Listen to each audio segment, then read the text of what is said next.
ओम नमः शिवाय। भगवान शिव के भक्त गणों को मेरा सादर प्रणाम। शिवा मोटिवेशनल चैनल में आप सभी भक्तजनों का स्वागत है।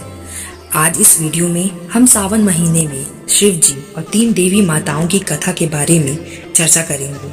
यह कथा हमें विभिन्न शिक्षाओं को प्रदान करती है, जिसे हम आत्मसात करके अपने जीवन को सफलता की ओर अग्रसर प्रदान कर सकते हैं।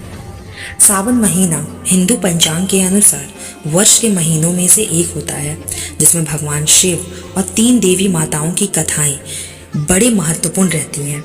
यह महीना भगवान शिव और माता पार्वती, माता लक्ष्मी और माता सरस्वती के प्रति भक्तों की अद्वितीय भक्ति और आराधना का पर्व होता है। इस महीने की कथाएं हमें सफलता प्राप्ति के लिए प्रेरित करती हैं। भगवान शिव की तपस्या और महानता। हजारों वर्ष पहले की बात है। कैलाश पर्वत पर विशेष तपस्या करने के लिए भगवान शिव जी ने अपनी पत्नी माता पार्वती के साथ एक समय की बात की है। उन्होंने अनेक साल तक सख्त तपस्या की और अपने शरीर को अत्यंत कठिन परिस्थितियों में डाल दिया। परिणाम स्वरूप उनका शरीर केवल हड्डियों और तंतुओं से ही बन गया। एक दिन जब भगवान शिव अपनी तपस्या में लीन थे, तो एक भिक्षु उनके पास आया और भिक्षा मांगने लगा। भगवान शिव ने अपनी आंखें खोली और उनके सामने उसे खाने की वस्तु कुछ भी। भिक्षु ने विषादित मन से उनकी पूजा की और परमेश्वर से आशीर्वाद प्राप्त किया। वह भगवान की तपस्या को सफलता दिलाने के लिए किसी भी कठिनाई का सामना कर सकता है। भगवान शिव ने उस भिक्षु की श्रद्धा और संकल्प को देखकर उसे वरदान दिया कि वह बुद्धि, शक्ति और साहस से संपन्न हो। उसकी प्रेरणा स्रोत के रूप में भगवान शिव ने उसे एक तांडव रूप दिया, जिससे उसने एक दुर्गम कठिनाइयों को पार किया और अपने उद्देश्य को पूरा किया। इस कथा से हमें सीखने को मिलता है कि भगवान शिव के लिए सफलता के लिए आत्मसमर्पण, त्याग और संकल्प की आवश्यकता होती है। भगवान शिव जी की तपस्या ने हमें यह सिखाया कि सार्वभौमिक समस्याओं का समाधान समर्पितता में सहायता में होता है। माता पार्वती की उपासना और अद्वितीय भक्ति। सावन महीने की एक और कथा जुड़ी है, जो हमें माता पार्वती की अद्वितीय भक्ति का प्रतिष्ठान दिलाती है। एक बार की बात है, एक गांव में एक गरीब लड़की रहती थी। उसका नाम गौरी था। वह गरीब होने के बावजूद अत्यंत उत्साहित और आत्मविश्वासी थी। एक दिन वह देखती है कि उसके पड़ोस में श्री कृष्ण मंदिर बन रहा है और उसका उद्घाटन सावन महीने में होने वाला है। गौरी ने तय किया कि वह भी इस मंदिर की सेवा करेगी।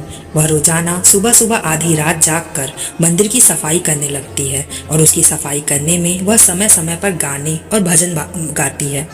आधे सावन के बाद गौरी की साहसी सेवा ने देवी पार्वती के दिल को छू लिया। माता पार्वती ने वहां प्रकट होकर गौरी के समक्ष आए और उसे एक वरदान मांगने के लिए पूछा।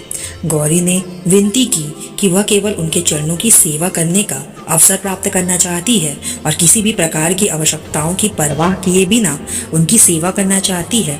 माता पार्वती ने उसकी इस उत्तम भक्ति को देखकर उसे वरदान दिया कि उसकी सदैव आत्मसमर्पण और आत्मसेवा से युक्त रहेगी। गौरी की उपासना और सेवा ने हमें यह सिखाया है कि समर्पण और आत्मसेवा की शक्ति से हम दूसरों की हेल्प करके सच्चे खुशियों का अनुभव कर सकते हैं।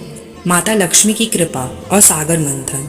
सावन महीने की तीसरी कथा में हमें देवी लक्ष्मी की कृपा और सहायता के अनुभव की कहानी मिलती है। यह कथा भगवान विष्णु और देवताओं के समुद्र मंथन की कहानी है, जिसमें माता लक्ष्मी की महत्वपूर्ण भूमिका होती है। देवताओं और दानवों के बीच समुद्र मंथन का कार्यक्रम आयोजित होता है, जिसका उद्देश्य अमृत प्राप्त करना होता है। मंथन के दौरान विष उत्पन्न होता है, जिससे सभी देवता दानव पीड़ित होते हैं। माता लक्ष्मी देवताओं और दानवों की हेल्प करने के लिए उत्तरायण में आती हैं और उन्हें अपनी कृपा से बचाती हैं। इस कथा से हमें यह सीखने को मिलता है कि दया, सहानुभूति और सेवा के माध्यम से हम दूसरों की हेल्प करके अपने आप को अद्वितीय बना सकते हैं। माता लक्ष्मी की कृपा ने हमें यह सिखाया है कि करुणा से ही हम आपसी उपहास और द्वेष को दूर कर सकते हैं।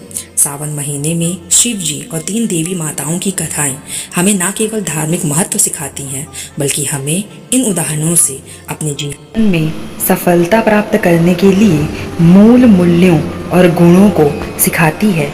यह कथा हमें आत्मसमर्पण, आत्मसम्मान, कर्तव्य परायणता की शिक्षा प्रदान करती है, जिससे हम अपने जीवन में सफलता की ओर अग्रसर होते हैं।